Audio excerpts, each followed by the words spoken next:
When Erica first suggested hiring a clown for Chris's 5th birthday party, my heart nearly stopped. She was so excited, her eyes sparkling with the joy of planning our son's big day, that I couldn't bring myself to say no. The memories I had buried for nearly 2 decades began to stir, their edges sharp and jagged. I nodded, forcing a smile, while my mind spiraled back to that horrible day. 20 years ago, my younger brother Mark was just turning 6.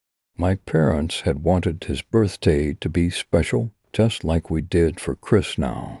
They hired a clown to entertain the kids, a man who called himself Mr. Giggles. I remember the way his red nose bobbed when he laughed, how his painted smile seemed to stretch.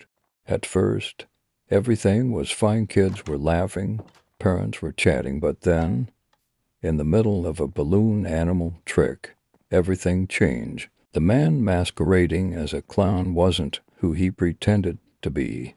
Mr. Giggles was a serial killer, someone who used children's laughter as a cover for his sick games. I didn't see the knife until it was too late.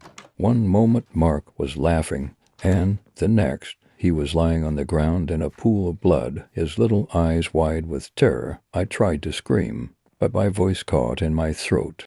I was frozen, unable to move, as the man turned on Mark's friends, then my parents. He moved with a methodical precision, his painted smile never wavering. Somehow, in the chaos, I found my legs.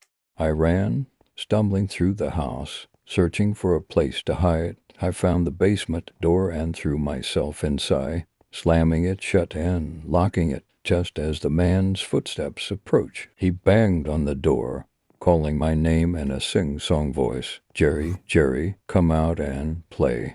I curled up in the corner, my hands over my ears, rocking back and forth, praying he wouldn't get in.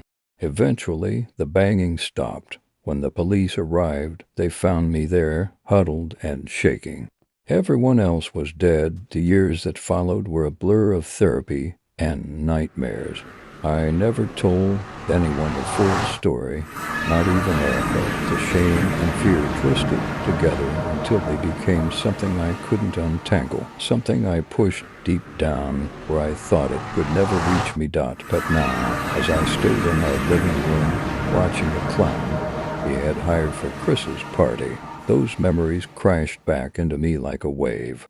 He called himself Bingo, and he seemed harmless enough, making the kids laugh with his silly jokes and magic tricks. But every time he looked at me, I felt the cold grip of terror in my chest. The party went off without a hitch. The kids had a blast. Chris was all smiles, and Erica was thrilled with how everything turned out. I tried to relax, tried to remind myself that this was just a regular guy in makeup, not the monster from my past. But the unease never left me. As the last guests left and the house quieted down, I walked over to Bingo to settle the payment. He was standing by the door, his painted smile still in place, but there was something different in his eyes, something familiar. "Thanks for today," I said, reaching for my wallet. "You were great." He didn't move to take the money. Instead, he leaned in closer, his voice dropping to a low, taunting whisper. "You thought I forgot about you, Jerry." My blood ran cold.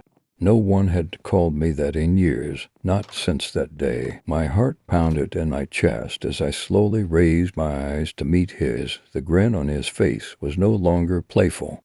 It was malicious, cruel. Before I could react, he pulled out a dagger from beneath his oversized coat, the blade catching the light. The room seemed to spin as I staggered back, my breath coming in short, panicked gasps. The clown took a step forward, his voice dripping with menace. "It's time to finish what I started." My back hit the wall, nowhere left to run. The terror I had buried for 20 years was back, fully awakened. And this time there was no basement to hide in, no escape from the nightmare that had returned to claim me. And then Dot the world went dark.